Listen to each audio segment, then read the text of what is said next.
함께 말씀 보겠습니다. 빌립보서 2장 19절부터 30절까지 말씀입니다. 빌립보서 2장 19절부터 30절까지 말씀입니다. 우리 19절부터 교독하겠습니다. 제가 먼저 2장 19절 말씀 봉독하겠습니다. 내가 디모데를 속히 너희에게 보내기를 주 안에서 바람은 너희의 사정을 알므로 안위를 받으려 함이니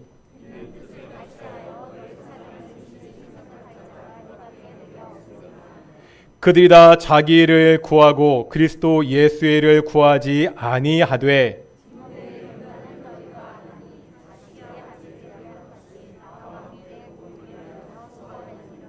그러므로 내가 내일이 어떻게 될지를 보아서 곧 이 사람을 보내기를 바라고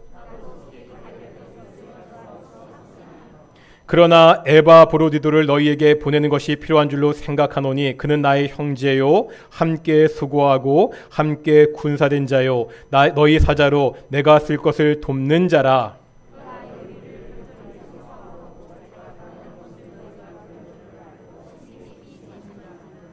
그가 병들어 죽게 되었으나 하나님이 그를 긍휼히 여기셨고 그뿐 아니라 또 나를 긍휼히 여기사 내 근심 위에 근심을 면하게 하셨느니라.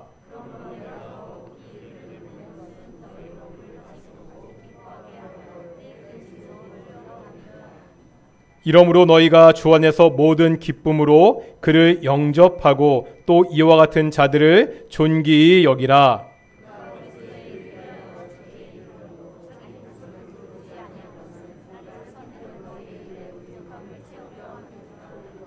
아멘.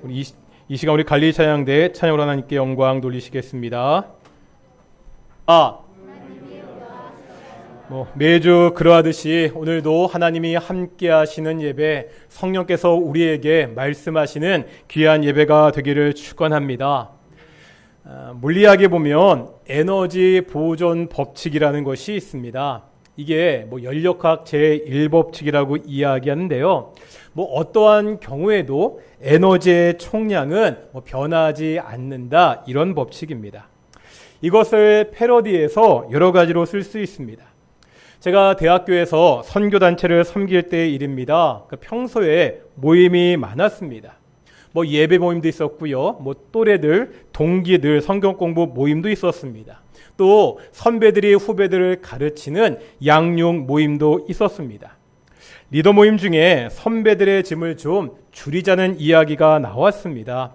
예배는 그냥 해야겠지만 동기 모임과 양육 모임은 합쳐서 1, 2부로 하자는 의견이었습니다.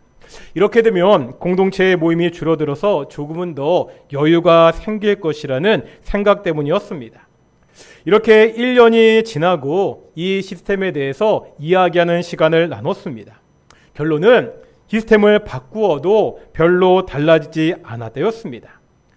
또래 모임, 동기 모임 시간을 쪼개서 양육을 하는 것에는 시간적인 한계가 있습니다.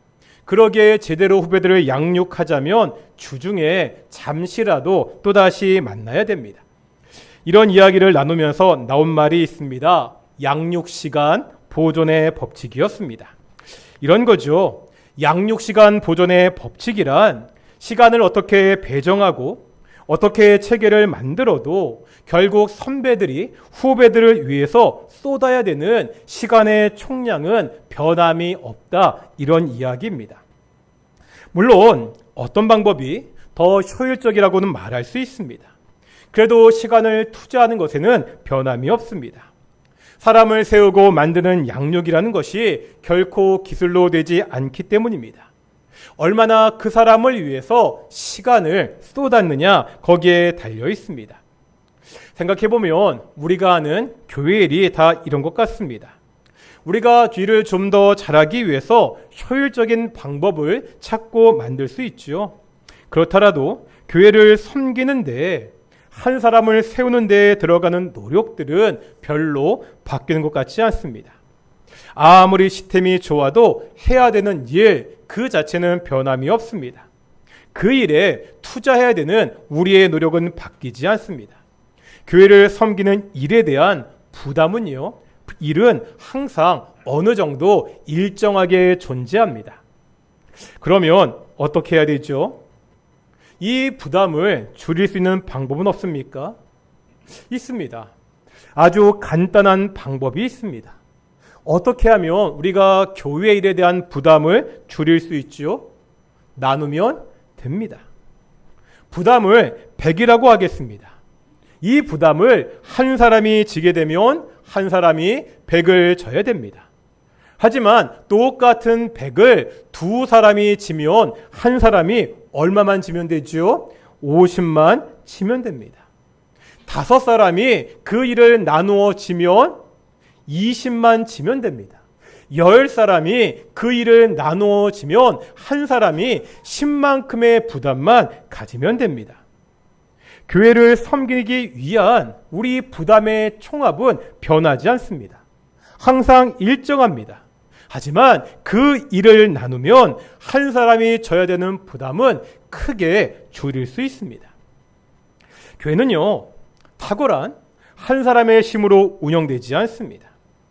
함께 동역하는 사람들이 힘을 모아서 선을 이루는 것이 바로 교회입니다. 성경을 보아도 성경에는 많은 동역자들이 나오죠. 모세에게는 누가 있었죠? 모세에게는 아론이라는 동역자가 있습니다. 여호수아에게는요, 누가 있었죠? 여호수아에게는 갈렙이라는 동역자가 있었습니다. 다니엘에게는요, 그 포로 생활, 그 힘든 시간을 함께 이길 수 있는 3명의 친구가 있었습니다. 예수님은요, 이 땅에서 어떻게 사역하였죠? 12명의 제자들과 동역하셨습니다. 이렇게 함께하는 사람들이 있을 때 우리가 하나님의 일을 기쁘게 감당할 수 있습니다. 나랑 함께하는 동역자가 있다는 사실은 힘들고 어려운 처지에 있는 사람들에게 위로와 격려와 기쁨이 됩니다. 빌립보서는 바울이 로마의 감옥에서 쓴 편지입니다. 감옥에 있는 바울은 기쁘다고 말하고 있죠. 갇혀있는 바울이 빌립보 교회를 향해서 너희도 기뻐하라고 권면하고 있습니다. 바울이 감옥에서도 기뻐할 수 있는 이유가 뭐였죠? 우리는 그동안 빌립보서를 통해서 그 이유들을 살펴보았습니다. 가장 중요한 게 뭐였죠? 바울은 자신의 삶의 목적이 하나님께서 자신에게 주신 이 사명이 무엇인지 알았습니다. 예수 그리스도, 이 복음을 이방인들에게 전하는 것이 바울의 사명이었습니다. 이런 바울에게 현재 자신이 처한 물리적인 상황은 중요하지 않습니다. 자신이 오간에 갇혀 있지만 여전히 일로 인해서 복음이 전파되기 때문입니다. 그러기에 바울은 기쁘다고 말하고 있습니다. 바울이 감옥에서도 기뻐할 수 있는 또 다른 이유가 오늘 본문에 나오고 있습니다. 바로요, 바울이 믿고 의지할 수 있는 동역자들이 있기 때문입니다. 감옥에 갇혀있는 바울에게 힘과 위로가 되는 사람들, 오늘 본문에 2사람이 나오고 있습니다. 디모데와 에바브로디도입니다. 먼저 디모데는 어떤 사람입니까? 다 같이 한번 사도행전 16장 보실까요? 사도행전 16장 1절과 2절입니다. 신약성경 214페이지입니다. 신약성경 214페이지 사도행전 16장 1절과 2절 보겠습니다.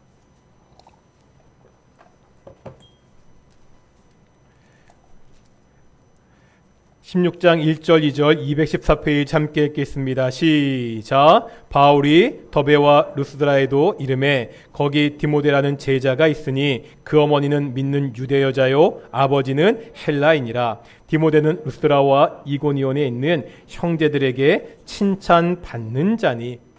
여기 보면 디모데의 아버지는 헬라인이었습니다. 어머니 유네게는 기독교로 개종한 유대인이었습니다.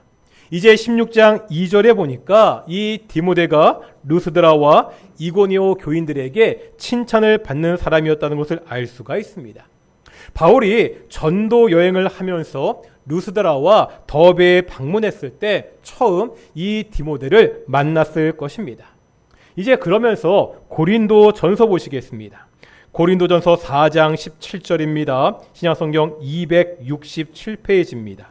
신약성경 267페이지 고린도전서 4장 17절 보겠습니다.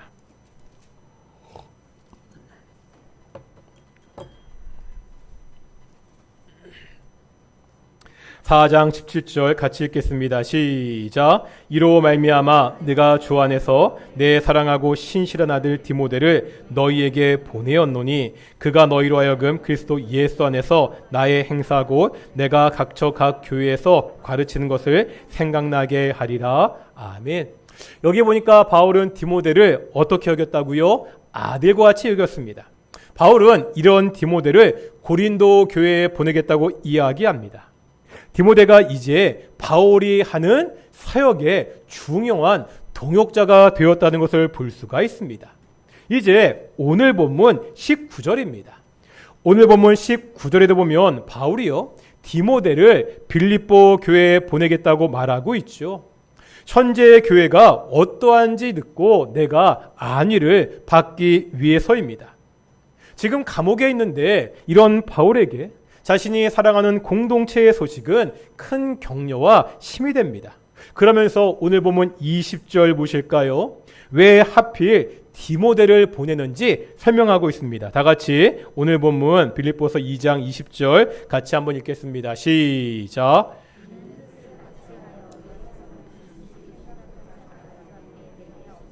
아멘. 공동 번역은요, 이 구절을 이렇게 번역합니다. 나와 같은 마음으로 여러분의 일을 진심으로 걱정해 주는 사람은 그 사람밖에 없습니다. 지금 바울에게 디모데는 어떤 사람이죠? 같은 마음을 품은 사람이었습니다. 함께 공동체에 대해서 깊은 사랑, 애정이 있던 사람이었습니다. 지금 디모데는 감옥에 있는 바울을 대신할 수 있는 그러한 사람이었습니다. 내가 어려울 때, 내가 할 수 없을 때 나를 대신해서 일을 믿고 맡길 수 있는 사람, 나와 같은 마음을 품은 사람, 이런 디모데가 있는 바울은 얼마나 든든했겠습니까? 당시 바울 주변에는 그렇지 못한 사람들도 많이 있었습니다. 다 같이 오늘 본문 21절 보실까요? 어떤 사람들이 있는지 21절 보겠습니다. 시작.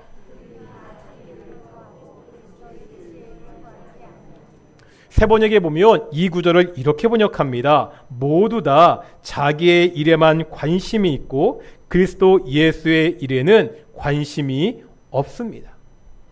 지금 바울이 말하는 사람들은 예수님을 모르는 사람들이 아닙니다. 신앙이 없는 사람들이 아닙니다. 예수님을 믿는다고 하면서 바울 주변에서 바울을 쫓아다녔던 사람들이었습니다. 그런데 뭐라 말하고 있죠? 그들의 삶은 예수님과 전혀 상관이 없었습니다. 예수님을 믿는다고 하는데 바울을 쫓아다닌다고 하면서 예수님의 일에는, 하나님의 일에는 전혀 관심이 없던 그러한 사람들이 바울 주변에는 많이 있었습니다.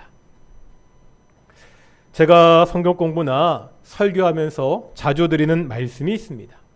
세상에는 두 종류의 무신론자들이 있습니다. 기억나십니까? 두 종류의 무신론자. 어떤 종류의 무신론자들이 있죠? 먼저 한 종류는 이론적 무신론자들입니다. 어떤 무신론자라고요? 이론적 무신론자. 다른 한 종류는 실천적 무신론자입니다. 어떤 사람들이라고요? 실천적 무신론자.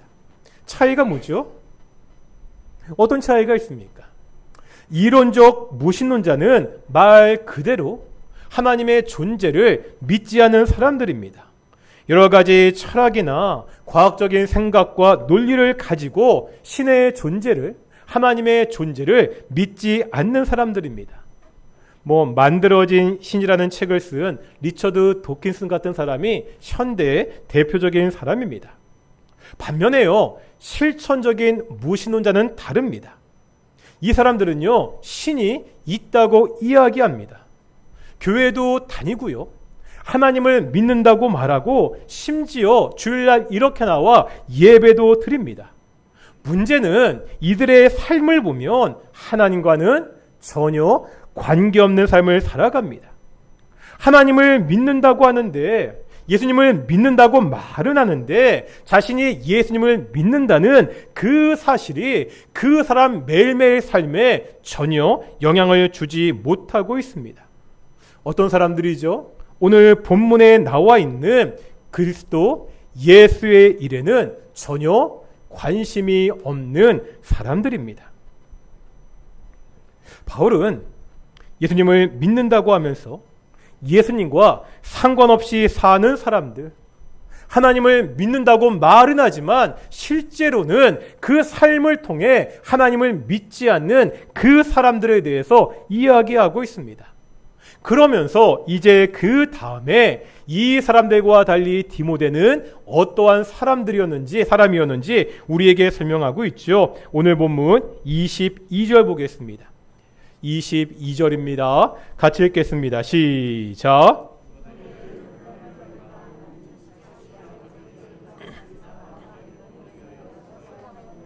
아멘. 여기에 보면 연단이라는 단어가 나오고 있죠. 고린도서 2장 9절에 보면 같은 단어가 증거라는 말로 사용되었습니다. 다시 말하면 디모데는 증거된 사람, 증명된 사람이라는 뜻입니다. 디모데가 어떻게 자신을 증명했죠? 복음을 위하여 수고했습니다. 복음을 위해서, 하나님의 교회를 위해서 애쓰는 것으로 자신이 예수님을 믿는 신앙이라는 그 사실을 증명했습니다. 어떤가요? 우리의 존재감은 어디에 있지요? 우리가 그리스도 예수의 사람이라는 것을 어떻게 증명할 수 있습니까? 그냥 내가 동일교회를 다닌다고 말하는 것으로 증명되지 않습니다. 내가 예수님을 믿는다고 말하는 것 이상이 필요하다는 거죠. 이런 사람들은 당시 바울 주위에도 많이 있었습니다. 복음을 위해서 수고해야 됩니다. 복음을 위해서, 하나님의 교회를 위해서 묵묵히 자기가 해야 되는 일을 감당해야 됩니다. 그 사람이 바로 그리스도 예수의 사람입니다. 디모데는 복음을 위해서 수고함으로 증명된 사람이었다는 것을 바울은 말하고 있습니다. 뿐만 아닙니다. 오늘 본문에 보면 자식이 아버지에게 하는 것 같이 바울에게 했습니다. 무슨 말이죠? 복음을 위해서 동역하면서 함께 동역하는 그 사람을 온전히 섬길 줄 알았습니다. 함께 복음을 위해서 교회를 하면서 함께 수고하는 사람에게 감동을 주는 그러한 사람이었다는 거죠. 이런 사람이 필요한 시대입니다. 일을 잘하는 사람은 우리가 쉽게 찾아볼 수 있습니다. 하지만 함께하는 사람들에게 감동을 주는 사람은 찾기가 쉽지 않습니다. 아니요, 하나님의 일을 함께한다고 하면서, 하나님의 교회를 섬긴다고 하면서 오히려 다툼과 분쟁이 생기는 경우가 얼마나 많이 있습니까? 디모데는 동역하는 사람을 세우고 섬기면서, 아버지같이 섬기면서 감동을 주는 사람이었습니다. 바울과 같은 마음을 품은 사람이었습니다. 지금 디모데는 감옥에 있는 바울에게 위로와 기쁨을 주는 사람이었습니다. 이런 디모데가 있었기에 바울은 지금 내가 감옥에 있지만 나는 기쁘다고 그렇게 고백하고 있습니다. 우리가 서로에게 이런 사람이 되어야 되지 않습니까? 한번 옆에 분에게 이렇게 한번 믿음으로 고백하겠습니다. 내가 당신의 디모데가 되겠습니다. 아멘이십니까? 이제 25절부터 보면 누구에 대한 이야기가 나오죠? 에바브로 디도에 대한 이야기가 나옵니다. 빌립보 교회는요, 바울이 로마의 감옥에 있을 때 에바브로 디도를 보냈습니다. 그런데 로마에 도착한 후에 중병에 걸립니다. 거의 죽을 지경에 이르렀습니다. 이런 에바브로디도를 하나님께서 긍휼하심으로 살려주셨습니다. 이제 바울은 에바브로디도를 걱정하는 빌립보 교인들을 위해서 다시 보내겠다고 그렇게 말하고 있습니다. 그런데 이때 바울이 묘사하고 있는 이 에바브로디도의 모습을 함께 보겠습니다. 오늘 본문 25절입니다. 어떻게 묘사하고 있죠? 25절 같이 읽겠습니다. 시작.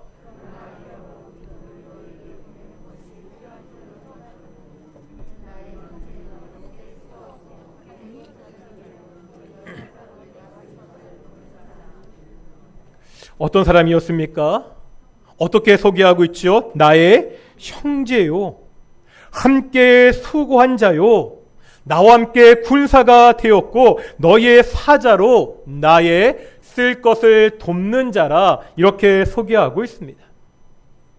내 옆에 있는, 나와 함께 있는 그 사람을 향해서 이렇게 소개할 수 있는 것, 이렇게 말할 수 있는 것이 얼마나 큰 기쁨입니까? 내 주변에는 내가 이렇게 자신 있게 소개할 만한 사람이 있습니까? 나는 다른 사람에게 이렇게 소개를 받을 만한 사람입니까? 복음을 위하여, 그리스도 예수를 위하여 함께 군사가 되어서 나와 함께 수고하는 사람, 내가 정말로 힘들 때마다 내 옆에서 나를 돕는 사람, 그래서 내가 형제라고 부를 수 있는 사람, 우리가 서로에게 이런 사람이 되어야 하지 않습니까? 에바브로디도가 바울에게 이런 평가를 받을 수 있는 이유가 뭐죠? 오늘 본문 30절 보시겠습니다. 30절입니다. 같이 읽겠습니다. 시작.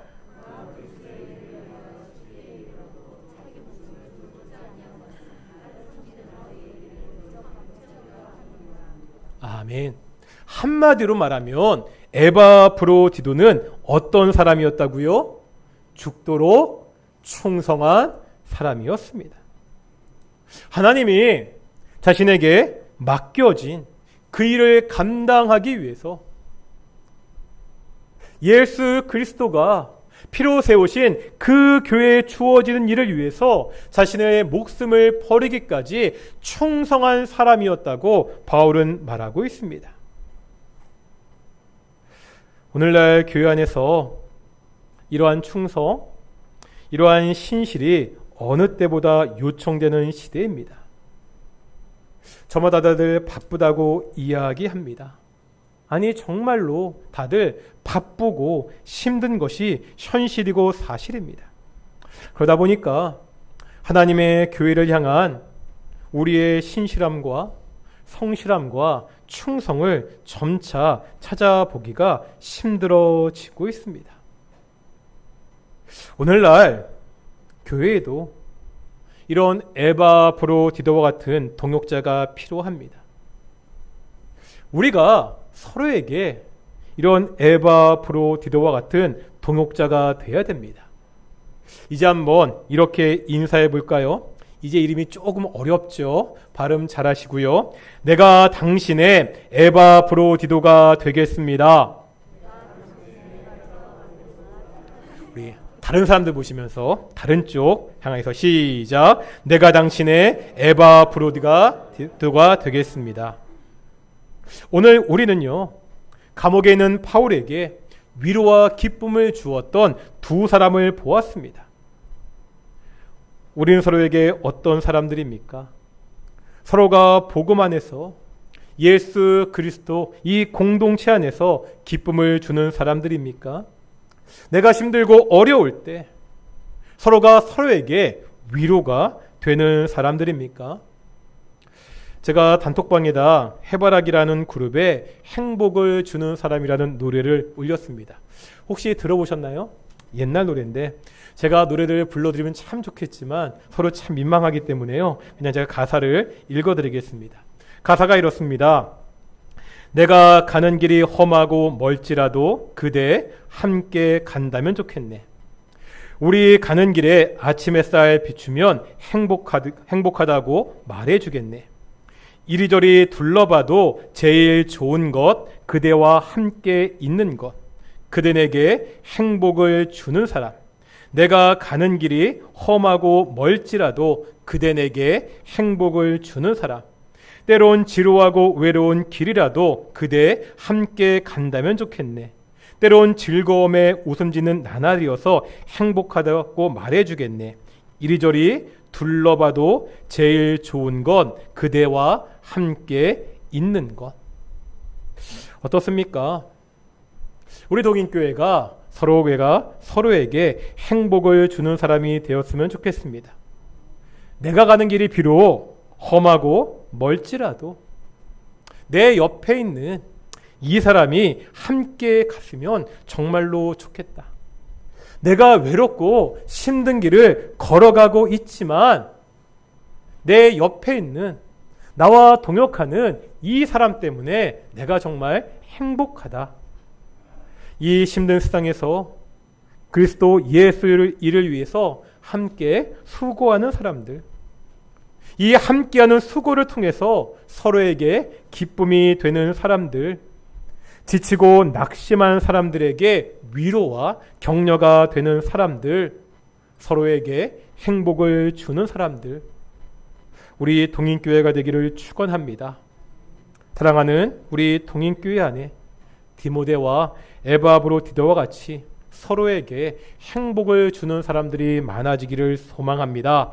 우리 함께 하나님께서는 우리의 만남을 찬양하시면서 말씀을 묵상하며 기도하며 나아가기를 소망합니다. 함께 찬양하시겠습니다.